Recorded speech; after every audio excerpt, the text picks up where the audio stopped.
It's time to develop film, and today it's 3 rolls of Fuji 200. For development of my color film, I'm using Yobo system, and because I'm also printing paper, I have 2 different leads, one with a funnel and one with a cup. For film development, I will use 4-part solution from the Fujifilm. So it's a 5-liter Fujifilm Fuji Hunt kit for development C41.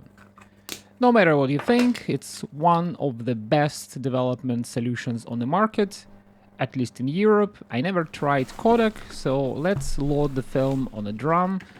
And because I have a 3 rolls of film, I will just use 500 ml of solution and just load 3 rolls of film on the 3 reels and keep 2 spools completely empty. This is more or less my standard type of film development, because if you make less than 500 milliliters, you will have a lot of error in the chemicals, you cannot dose them properly in your home, especially using your volumetric cylinders, especially made from plastic. My Yobo CPE2 Plus system modified with a thermometer and also modified with a circulation system inside. So I prefer to use that for film development, and I just find out that I have solution C from Fujifilm. It looks really bad, and unfortunately I have no time and I have no ability to actually check the new solutions from the shop. And because I'm relocating in a few weeks, I will just develop the film as it is, and it will be kind of an experiment of robustness of this film development kit. As you probably understand, I already have this kit for probably 2 years with the open state, so this is around the time when it should be completely gone from the good normal development procedures.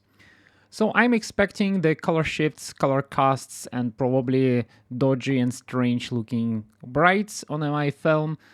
But I think even the bad type of the film development with a really spoiled Fuji Hunt kit, it's much better than the off-shelf different C41 chemicals and C41 solutions.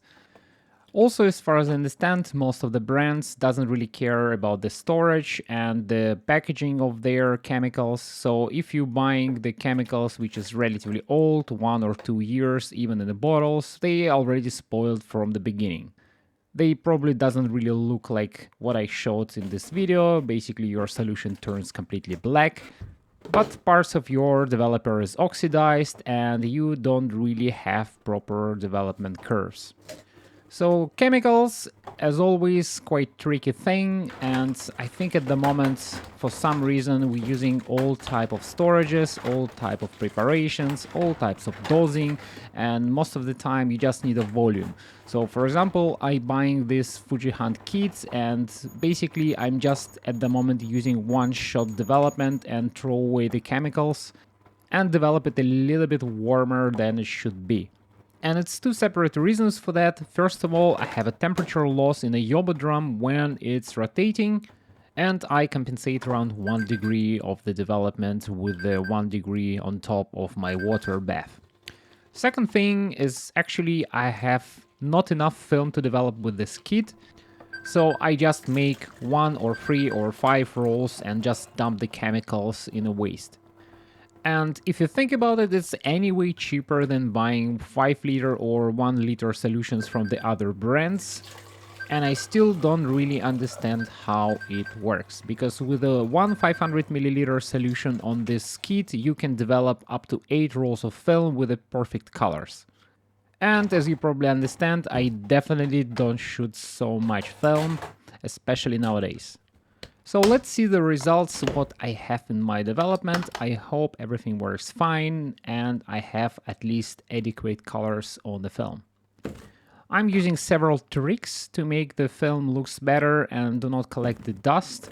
The one trick is trying to dry it as fast as you can. So less exposure of the dust in your room your wet negatives have, the better and cleaner they will be.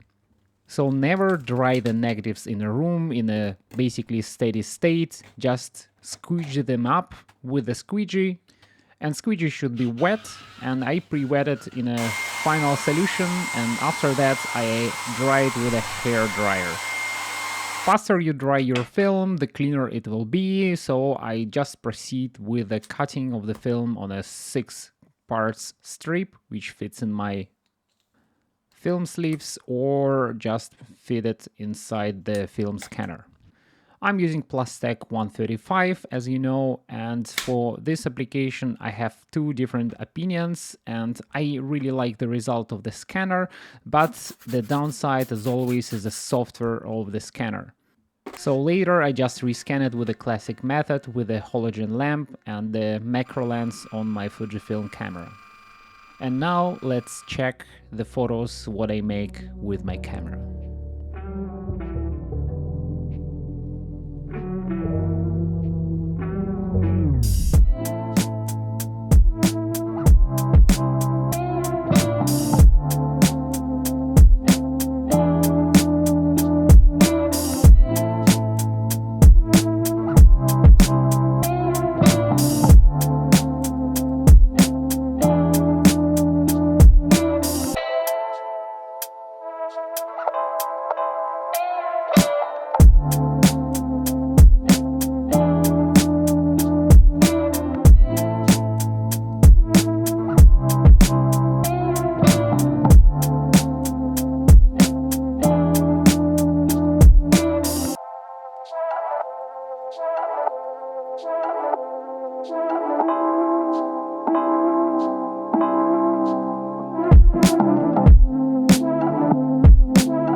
And if you like this video, I already have the next video for you with a recommendation.